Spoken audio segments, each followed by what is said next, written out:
इस NCERT series में मैंने इतना बड़ा अपडेट किया है कि ये एनसीईआरटी सीरीज आप लोगों के लिए बहुत ही ज्यादा महत्वपूर्ण हो जाती है। देखिए फ्रेंड्स, इस सीरीज का ये क्लास नंबर 18 है और इसमें मैंने सबसे बड़ा अपडेट क्या किया है, हर सीरीज में आप लोगों का उसका जो शॉर्ट नोट्स का पीडीएफ मिलेगा। जी हाँ, मैं बोर्ड वाले पीडीएफ की बात नहीं कर रहा, एनसीईआरटी का जो भी चैप्टर पढ़ेंगे उस चैप्टर का कंप्लीट शॉर्ट नोट्स मिलेगा, वो भी बिल्कुल फ्री मिलेगा। तो देख लीजिए फ्रेंड्स, और कहाँ मिलेगा, आप कहीं नहीं, जैसे कि आप ये वीडियो देख रहे हैं तो इसी वीडियो के फिलहाल अभी कमेंट सेक्शन में जाएंगे, कमेंट सेक्शन में फ्री नोट्स से पिन किया हुआ होगा मैसेज, बस वहां पे लिंक पे क्लिक करोगे आपको पीडीएफ प्राप्त हो जाएगी। तो फ्रेंड्स, बहुत ही महत्वपूर्ण अपडेट है और ये सीरीज में अब दावे के साथ कह सकता हूं कि आप इस एनसीईआरटी की सीरीज को लेके शुरू से लेके लास्ट तक कंटिन्यू कर लो। अब मैं आप लोगों को चैप्टर वाइज शॉर्ट नोट्स भी दूंगा, कंप्यूटराइज रहेगा, जैसे कि मैं आप लोगों को दिखा दे रहा यहाँ पर इस तरीके का नोट्स है। आज हम लोग पढ़ेंगे क्लास 7 की एनसीईआरटी में चैप्टर 11। चैप्टर 11 में चैप्टर का नाम है प्रकाश, लाइट। तो देख लीजिए, इस तरह से मैंने कंप्लीट शॉर्ट नोट्स बनाया है।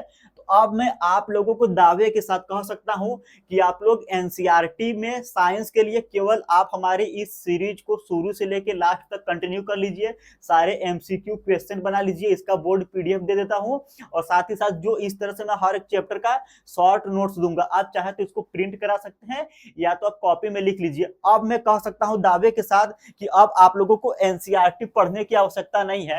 अगर आपने ये वाला नोट्स पढ़ लिया और एमसीक्यू क्वेश्चन बना लिया तो फिर मैं कह सकता हूं कि फिर आपको एनसीईआरटी बुक पढ़ने की कोई भी आवश्यकता नहीं है, क्योंकि हर एक लाइन बाय लाइन, हर एक छोटे से छोटे महत्वपूर्ण बिंदु को मैं इसमें नोट्स में लिखूंगा। तो अब मैं कॉन्फिडेंस के साथ कह सकता हूं कि साइंस की कंप्लीट जिम्मेदारी मेरे ऊपर छोड़ दीजिए। बट फ्रेंड्स, क्या है कि आप लोगों से उतना सपोर्ट नहीं मिलता है। शुरुआत में आप लोग वीडियो का भी 4000 5000 जा रहा था, परंतु रेगुलर वॉच नहीं कर रहे। थोड़ा सा बीच में मेरी भी गलती हो गई कि मैंने मतलब बहुत सारा गैप किया, कंसिस्टेंसी नहीं बन पाई थी। तो अब मैं भी क्या है कि कंसिस्टेंटली आप लोगों को वीडियो के माध्यम से एनसीईआरटी को कंप्लीट करूंगा, शॉर्ट नोट्स दूंगा। बट आपका ये काम है कि आप लोग क्लासेस को वॉच करिए और आपका जो भी फीडबैक है, अच्छा खराब जो भी है, उसको अवश्य दीजिए। तो देखिए, इसका जो लिंक है नोट्स का इसी वीडियो के कमेंट सेक्शन में और डिस्क्रिप्शन बॉक्स में मिल जाएगा। ज्यादा परेशान नहीं होना तो टेलीग्राम का लिंक है, टेलीग्राम भी ज्वाइन कर लीजिए। अब चलते हम लोग आज की क्लास पर। तो देखिए, इस सीरीज का क्लास नंबर 18 होने वाला है। एनसीईआरटी का कक्षा 7 पढ़ रहे हैं, फिर इसके बाद 2 चैप्टर और रह जाएगा। तो देख लीजिए, आज हम लोग पढ़ रहे हैं चैप्टर 11, इसके बाद हम लोगों का चैप्टर 12 और चैप्टर 13 रह जाएगा। चैप्टर 11 प्रकाश। तो चलिए हम लोग आज का सेशन का पहला क्वेश्चन देखते हैं। तो पहला क्वेश्चन आपके स्क्रीन पर आ चुकी है, इसका जवाब दीजिए आप लोग। प्रकाश के बारे में सही कथन चुनिए। प्रकाश सीधी रेखा में चलता है, प्रकाश केवल ठोस माध्यम में चलता है, प्रकाश का वेग शून्य होता है। जी आपको पता होगा जो लाइट का स्पीड होता है 3 × 10⁸ मीटर पर सेकेंड होता है। तो ऑप्शन सी गलत हो गया। यहाँ पे बोला है प्रकाश केवल ठोस माध्यम में चलता है। प्रकाश जो हम लोगों का है ठोस में भी चलता है, ठोस, द्रव और गैस तीनों माध्यम में चलता है। और हम लोगों का प्रकाश जो है वैक्यूम में भी चलता है। जैसे ठोस का एग्जांपल ले लो, हम लोगों का ग्लास हो गया, ग्लास में प्रकाश ट्रेवल करता है कि नहीं। आखिर मैंने ये चश्मा पहना है, चश्मा मेरा सॉलिड है और उस पार की लाइट मेरे मेरी आंखों पर जा रही मेरे।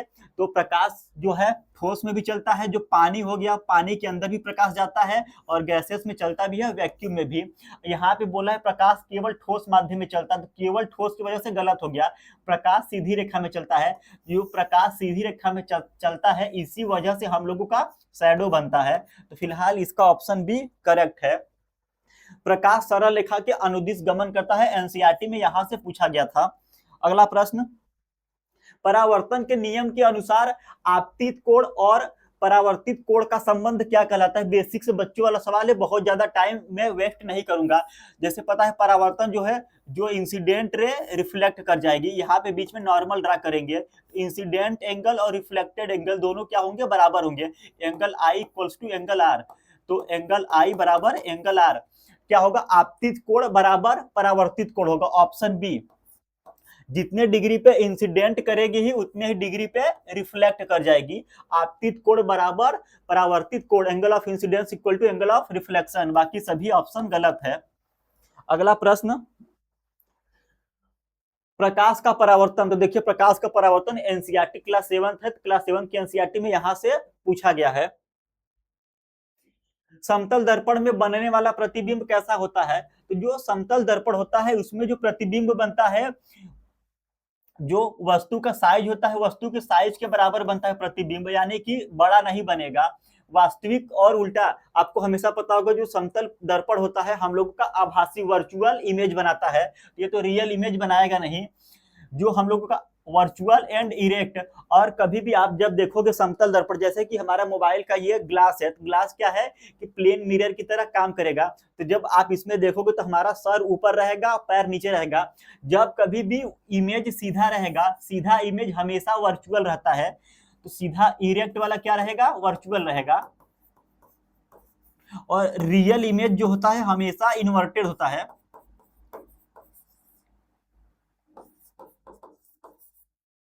रियल इमेज ऑलवेज इन्वर्टेड, तो इसमें क्या होगा, आभासी एंड इरेक्ट होगा जो प्लेन मिरर है।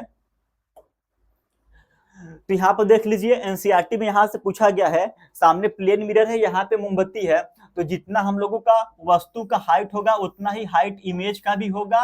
और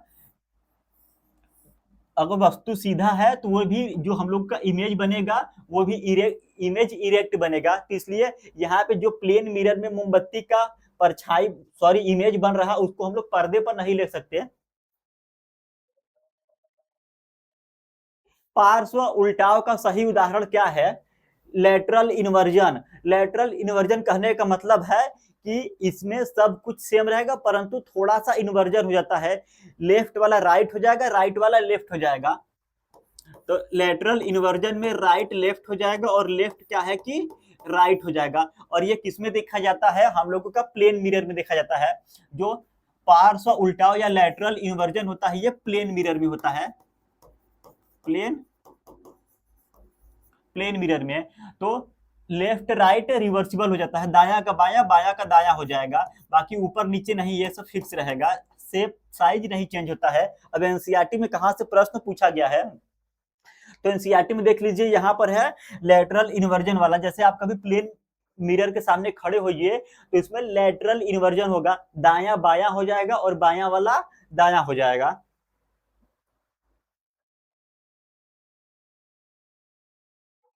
अवतल दर्पण की प्रकृति क्या है?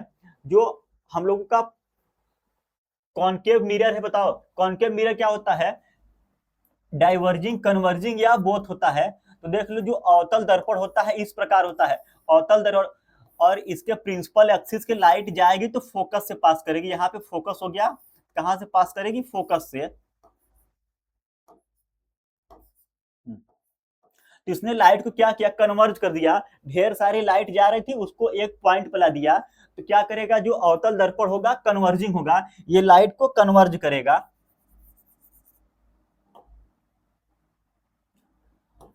तो अभिसारी। अगला प्रश्न, जैसे यहां पर देख लीजिए ये हम लोगों का हो गया अवतल दर्पण, ये उत्तल दर्पण हो गया। अवतल दर्पण में क्या होगा, लाइट आएगा फोकस पे कन्वर्ज हो जाएगा, ये हो गया कन्वर्जिंग। और यहाँ पर जो उत्तल दर्पण है हम लोगों का लाइट को फैला देता है, यहाँ पे प्रिंसिपल एक्सिस से लाइट गई दूर चली गई, ये क्या किया, लाइट को फैला दिया, और फिर इसमें जो इमेज बनेगा वर्चुअल बनेगा इस तरह से। उत्तल दर्पण में प्रतिबिंब हमेशा कैसा बनता है? उत्तल दर्पण में प्रतिबिंब हमेशा कैसा बनता है, वास्तविक, आभासी एवं छोटा, उल्टा। तो देख लीजिए जो उत्तल दर्पण है, उत्तल दर्पण इस प्रकार से होता है, उत्तल दर्पण हो गया, इसका हम लोगों ने इधर का पेंट कर दिया, पीछे का पेंट कर दिया। अब इसमें इमेज का फॉर्मेशन देखो, यहाँ पे वस्तु है, यहाँ से लाइट चली, यहाँ से लाइट चली, अब यहाँ पर लाइट रिफ्लेक्ट होने के बाद फोकस से पास करेगी, फोकस इसका यहाँ पर रहेगा, तो यहाँ पर क्या होगा, वर्चुअली लाइट मीट करेगी। जहां पर भी वर्चुअली लाइट को मीट कराएंगे वहां पर जो इमेज का फॉर्मेशन होगा वर्चुअल होगा, इमेज का फॉर्मेशन वर्चुअल होगा। और वर्चुअल इमेज हमेशा इरेक्ट होता है, सीधा होता है, वर्चुअल इमेज क्या होता है, हमेशा सीधा होता है, इरेक्ट।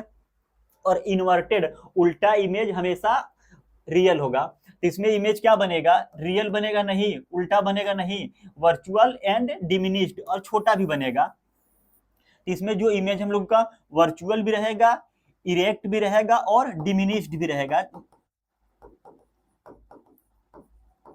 जैसे यहाँ पे देख लो, यहाँ पे ऑब्जेक्ट इतना बड़ा है परंतु जो ऑब्जेक्ट का इमेज बनेगा यहाँ पे पॉइंट इमेज बनेगा, छोटा बनेगा। तो इसका जो सही आंसर होगा ऑप्शन बी। अगला प्रश्न, पार्श्व दर्पण में कौन सा दर्पण प्रयोग होता है? Which mirror is used as rear view mirror? तो देख लो, रियर व्यू मिरर में हम लोग हमेशा यूज करते हैं उत्तल दर्पण। उत्तल दर्पण यूज करने का रीजन क्या है? जैसे हमारे पास प्लेन मिरर है, अवतल दर्पण है, उत्तल दर्पण है।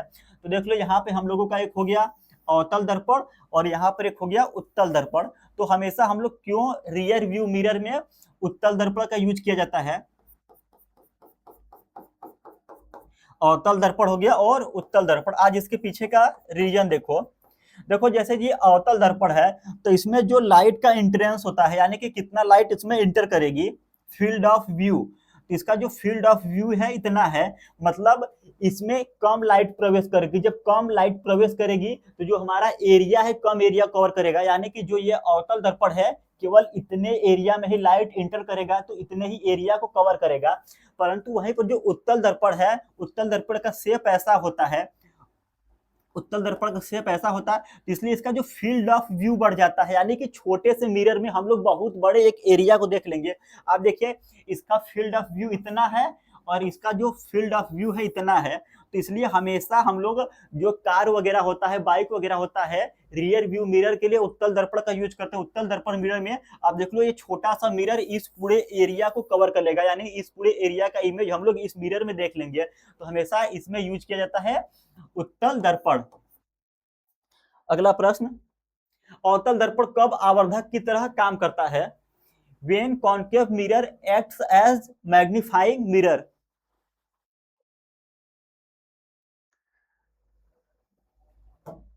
तो यहाँ पर देखिए, हम लोग इमेज फॉर्मेशन में आ रहे हैं।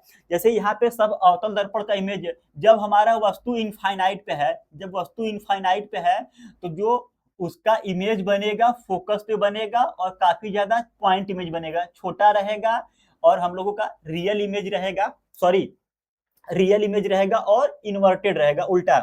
फिर जब फोकस से आगे हम लोग गए, हम लोग सी और इनफाइनाइट के बीच में रहेंगे तो इमेज यहाँ पर बनेगा। परंतु हमारा क्वेश्चन क्या पूछ रहा? क्वेश्चन पूछ रहा कि कब आवर्धक की तरह, यानी कि इमेज हमारा बड़ा बनेगा।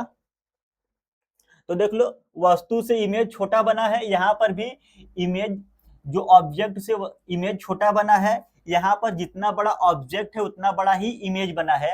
अब यहाँ पर देख लो, ऑब्जेक्ट यहाँ पर क्या है, ऑब्जेक्ट छोटा है, इमेज बड़ा बना है। तो एक तो हम लोगों का बनेगा मैग्नीफाइंग कब बनेगा? जब हमारा ऑब्जेक्ट कहां पर रखा हो, जब ऑब्जेक्ट सी और एफ के बीच में हो। एक पॉइंट ये हो गया। और दूसरा देखो, जब हमारा ऑब्जेक्ट एफ पर हो और फिर एक ऑब्जेक्ट जो है एफ पोल और फोकस के बीच में हो। तो तीन जगह हम लोगों का जो अवतल दर्पण है मैग्नीफाइंग की तरह काम करता है। अब यहां से क्या पूछा था प्रश्न? वस्तु बहुत दूर हो, वस्तु फोकस के अंदर हो, वस्तु अनंत पर हो। जब वस्तु अनंत पर होगा तो हम लोगों का इमेज छोटा बनेगा, वस्तु बहुत दूर है तो छोटा बनेगा। जब मैग्नीफाइंग की तरह काम करेगा जब वस्तु फोकस के अंदर हो। इसका ऑप्शन बी। और देख लीजिए, जो अवतल दर्पण होता है तीन जगह उसका इमेज ऑब्जेक्ट से बड़ा बनता है। जब सी और एफ के बीच में हो, जब एफ पर हो और हम लोगों का जब क्या है कि एफ और पोल के बीच में हो, तीन जगह पर। उत्तल लेंस की प्रकृति क्या है? जो उत्तल लेंस हम लोगों का होता है, यहाँ पर देख लो, एक होता है कन्वर्जिंग, एक होता है डाइवर्जिंग। जैसे कि एनसीईआरटी में यहाँ पर दिया है, जो लाइट्स को क्या करे, फैला, कन्वर्ज एक जगह ला दे, यानी कि बहुत सारे लाइट को एक पॉइंट पे ला दे, उसको क्या बोलेंगे? कन्वर्जिंग। और जो लाइट्स को फैला दे उसको बोलेंगे डाइवर्ज कर दिया। क्या कर दिया? डाइवर्ज। तो यहाँ पे आप लोग देख रहे हो, ये कौन सा लेंस है? ये हम लोगों का जो है कॉनकेव लेंस है। कॉनकेव लेंस है, ये लाइट को फैला देगा, यानी कि कॉनकेव लेंस जो होगा, अवतल लेंस डाइवर्जिंग होगा, अपसारी होगा, और जो उत्तल लेंस होगा अभिसारी होगा, कन्वर्ज कर रहा, कन्वर्ज कर रहा, ये डाइवर्ज कर रहा। बहुत ज्यादा टाइम देने की जरूरत नहीं है, क्योंकि आज का चैप्टर बहुत ज्यादा इजी है। मैं उम्मीद करता हूं कि सभी लोगों को सभी क्वेश्चन आ जाता होगा। आज सब लोग 20 आउट ऑफ 20 बनाएंगे, क्योंकि बहुत ही ज्यादा आसान है ये सब। अब इसको पढ़ लीजिएगा ऊपर। तो उत्तर लेंस की प्रकृति क्या है, जो हम लोगों का उत्तर लेंस अभी यहाँ पे देखिए क्या किया, लाइट को कन्वर्ज कर रहा। उत्तर लेंस की प्रकृति कन्वर्जिंग है अभिसारी, यानी कि एक पॉइंट पे कन्वर्ज करेगा। अवतल लेंस द्वारा बनने वाला प्रतिबिंब कैसा होता है, तो अवतल लेंस द्वारा बनने वाला प्रतिबिंब देख लो, यहाँ पे एक अवतल लेंस है। अवतल लेंस में यहाँ पे ऑब्जेक्ट से रे जा रही, ऑब्जेक्ट से रे जा रही। और अवतल लेंस की प्रॉपर्टी क्या होती है, जो कॉन्केव लेंस होता है ये डाइवर्ज करता है, लाइट को फैला देगा। जब लाइट को फैला देगा, इमेज बनने के लिए हमको लाइट को वर्चुअली मीट कराना पड़ेगा। जब वर्चुअली लाइट मीट करेंगी, यहाँ पे जो हम लोगों का इमेज बनेगा छोटा बनेगा, वर्चुअली मीट करा रहे हैं। और जब हम लोग जब when light meets actually, then image formed is real. देख लो, जब लाइट एक्चुअल में मीट करेगा तब इमेज कैसा बनेगा, रियल बनेगा। और जब वर्चुअली मीट करेगा, जब लाइट को वर्चुअली मीट कराएंगे, तो हम लोगों का इमेज जो बनेगा वर्चुअल इमेज बनेगा। कैसा इमेज बनेगा, वर्चुअल इमेज। तो आप लोग यहाँ पर देख लीजिए, लाइट को हम लोगों ने वर्चुअली डॉटेड देखकर मीट कराया है, यानी कि इंटरसेक्ट कराया है डॉटेड लाइन से। यहाँ पे जो इमेज का फॉर्मेशन होगा ये क्या होगा, वर्चुअल होगा। और वर्चुअल इमेज कैसा होता है, हमेशा इरेक्ट होता है, हमेशा इरेक्ट होता, सीधा होता है। तो इसमें इसका जो फिलहाल सही होगा, अवतल लेंस द्वारा बनने वाला प्रतिबिंब रियल नहीं होता है, उल्टा नहीं होता है, वर्चुअल होगा और छोटा होगा और सीधा भी होगा, इरेक्ट भी होगा। अगला प्रश्न, अपवर्तन का सही उदाहरण कौन सा है। दर्पण में जो प्रतिबिंब बनता है, ये बनता है हम लोगों का रिफ्लेक्शन द्वारा। जो दर्पण में बनेगा प्रतिबिंब रिफ्लेक्शन द्वारा। और पानी में जो हम लोगों का छड़ी टेढ़ा दिखाई देता है, पानी में डंडी टेढ़ी दिखाई देना, sticks appear bent in water, तो जो वाटर में हम लोगों का होगा रिफ्रैक्शन, यानी अपवर्तन यहाँ पे पूछा है, यहाँ पे क्या होगा, रिफ्रैक्शन। इसका फिलहाल सही आंसर ऑप्शन नंबर बी। आप लोगों को पता होगा, जब प्रकाश रेयरर मीडियम से डेंसर मीडियम में जाती है, यानी कि ऊपर वायु है और नीचे वाटर है, तो ऊपर का मीडियम रेयरर है और नीचे का मीडियम डेंस है। और यहाँ पे नॉर्मल ड्रा करेंगे। जब प्रकाश रेयरर मीडियम से डेंसर मीडियम में जाती है, तो वह अभिलंब की तरह झुक जाती है, अभिलंब के पास चली जाएगी। और इसी प्रॉपर्टी की वजह से जो हम लोगों का छड़ी है पानी में टेढ़ी दिखाई देती है। मानव नेत्र में प्रतिबिंब कहाँ बनता है, तो जो मानव नेत्र में प्रतिबिंब कॉर्निया नहीं, पुतली नहीं, रेटिना पे बनता है। इमेज कहाँ पे बनता है, रेटिना पे बनता है। जैसे यहाँ पे देख लीजिए, यहाँ पे ह्यूमन आई है, ह्यूमन आई में हम लोगों का उत्तल लेंस है, उत्तल लेंस है, और यहाँ पे हम लोगों का रेटिना है। ये वाला एरिया रेटिना है, इसी रेटिना पे इमेज का फॉर्मेशन होता है। तो आप लोग हमेशा ध्यान रखिएगा, मानव नेत्र में जो प्रतिबिंब बनता है रेटिना पे बनता है। अगला प्रश्न, निकट दृष्टि दोष में व्यक्ति क्या नहीं देख सकता।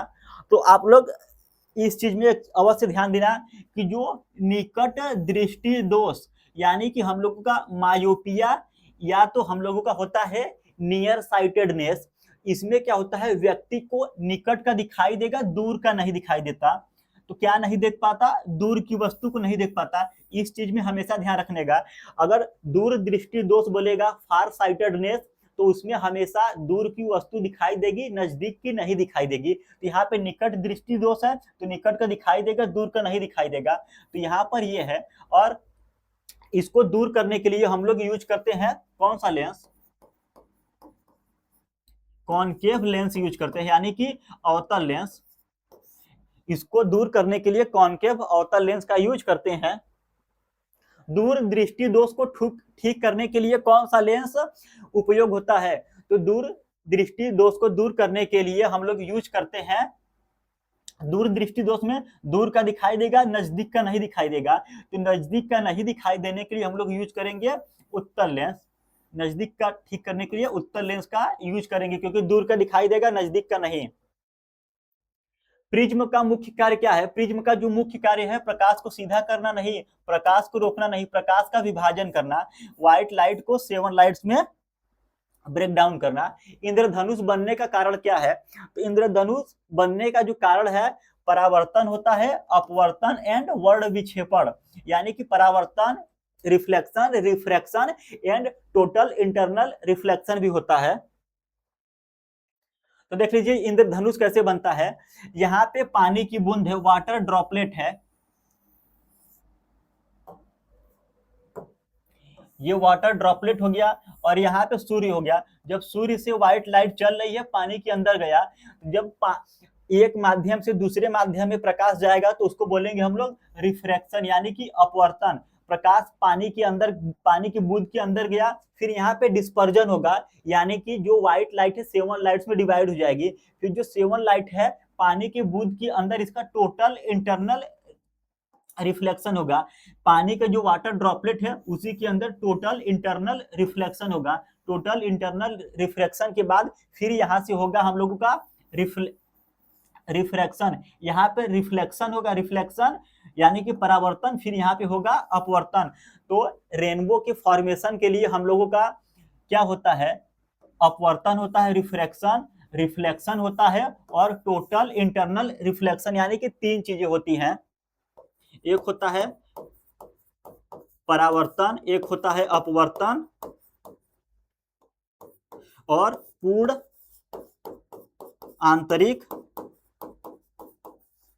आंतरिक परावर्तन। ये तीनों चीजें होती हैं एक रेनबो को बनाने के लिए। परावर्तन, अपवर्तन एवं वर्ण विक्षेपण। तो इसका जो सही आंसर होगा उपर्युक्त में से एक से अधिक, option number D, option D correct होगा।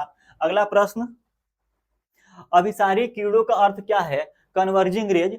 कन्वर्जिंग मतलब मीट एट पॉइंट, एक बिंदु पर मिलना, कन्वर्ज हो जाना किसी एक पॉइंट पर। रेज आ रही, एक पॉइंट पे कन्वर्ज हो गई। अपसारी किरणों का क्या अर्थ है? अपसारी किरणों का अर्थ है कि मतलब फैल जाना, स्थिर रहना, एकत्र नहीं, फैल जाना, जा रही थी फैल गई, तो फैलना, डाइवर्ज करना।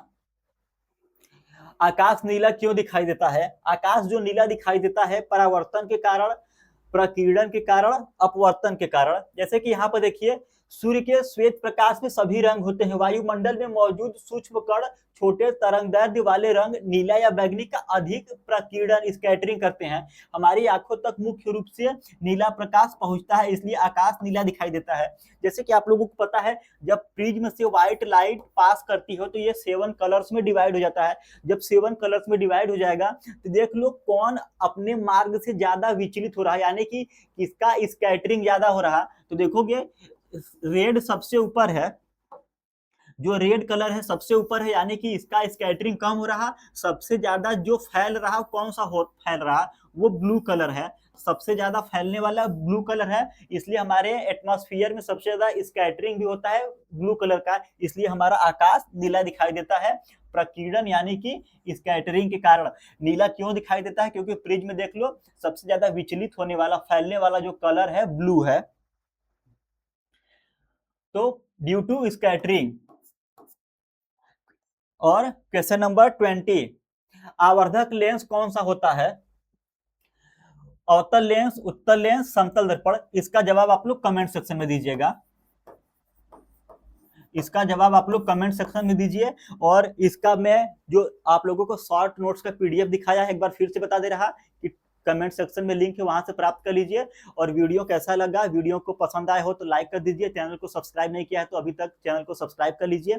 फिर से मिलते हैं एनसीईआरटी की एक नए वीडियो में, और तब तक आप लोग पढ़ते रहिए, मस्त रहिए, और प्लीज सेशन पसंद आता है, हमारा पढ़ाया वो पसंद आता है, तो वीडियो को रेगुलर वॉच किया करिए। अब मैं आप लोगों को कंप्लीट वन स्टॉप सॉल्यूशन दे रहा, एनसीईआरटी की लाइन बाय लाइन एमसीक्यू करा रहा, इसी में जो उस चैप्टर से पीवाईक्यू है उसको भी इंक्लूड कर दे रहा। अब तो मैं आप लोगों को इतना कर दे रहा कि फ्री में आप लोगों को शॉर्ट नोट्स दे रहा हर चैप्टर वाइज, तो आप लोगों को अब एनसीईआरटी भी पढ़ने की कोई जरूरत नहीं है, बस जो मैं नोट्स दे रहा उसको पढ़ लीजिए।